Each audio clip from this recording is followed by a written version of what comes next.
Praise the lord. అందరికీ వందనాలు తెలియజేస్తున్నాను.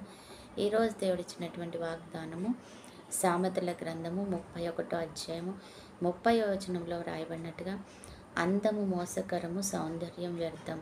యెహోవాయందు భయభక్తులు గల స్త్రీ కొనియాడబడును.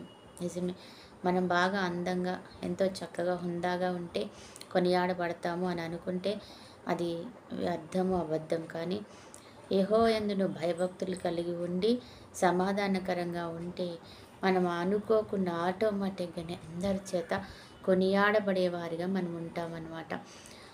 దేవుని యొక్క భయభక్తులు కలిగి ఉన్నప్పుడు దేవుడు మనం ఈ లోకంలో ఎలా ఉండాలి, ఎలా నడుచుకోవాలి, ఎవరితో ఎలా ప్రవర్తించాలి అన్నవి మనలో ఉన్నటువంటి ప్రతి లోపాన్ని సవరిస్తూ ఆయన ముందుకు తీసుకెళ్తూ ఉంటాడనమాట.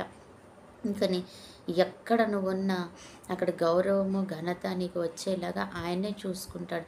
అందుకని అంటున్నాడు, నువ్వు భయభక్తులు కలిగి ఉండు చాలు, నువ్వు కొనియాడబడతావు. నువ్వు భయభక్తులు కలిగి ఉండే ఆశీర్వదించబడతావు.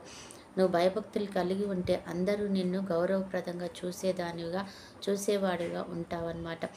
అందుకని ఆయన అంటున్నాడు, నీ అందాన్ని బట్టో, నీ చదువు, బృందాతన, ఆరోగ్యాన్ని బట్టో, వీటిని బట్టి కాదు, కానీ నువ్వు భయభక్తులతో ఉండి దేవుని అందు సమాధానకరంగా ఆయన వైపు చూసే బిడ్డగా ఉంటే మనం ఆటోమేటిక్గా కొనియాడబడతాము అంటున్నాడు దేవుడు.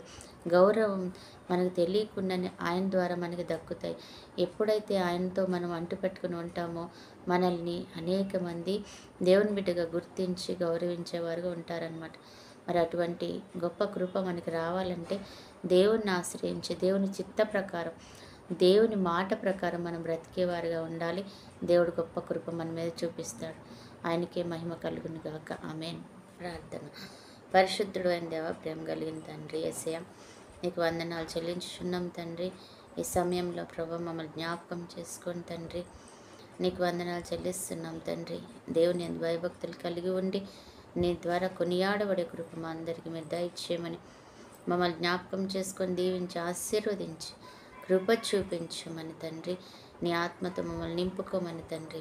ఎంతమంది బిడ్డలైతే ఏ రీతికి ఎదురు చూసిన వారందరిని దీవించి ఆశీర్వదించమని బ్రతిమలాడుతున్నాం. అలాగే ఈ రోజు మరి ప్రభా యేసే, ఈ సమయంలో ప్రభా యేసే, ఎంతమంది బిడ్డలైతే నీ నామంలో ఎదురు చూస్తూ వారి యొక్క ఆశీర్వాదం కొరకు, కృప కొరకు, ధన్యత కొరకు, అతని ఆరోగ్యం కొరకు, మంచి జీవితం కొరకు, భవిష్యత్తు కొరకు ఎదురు చూస్తున్నారు ప్రభా, వారందరినీ జ్ఞాపకం చేసుకొని దీవించమని, గొప్ప కార్యం వారి జీవితంలో చేసి మీరే మహిమాగంత ప్రభులు పొందుకోమని ఈ చిన్న ప్రార్థన చేతులకు అప్పగించుకుంటూ యేసు నామంలో ప్రార్థిస్తున్నాం తండ్రి. ఆమేన్.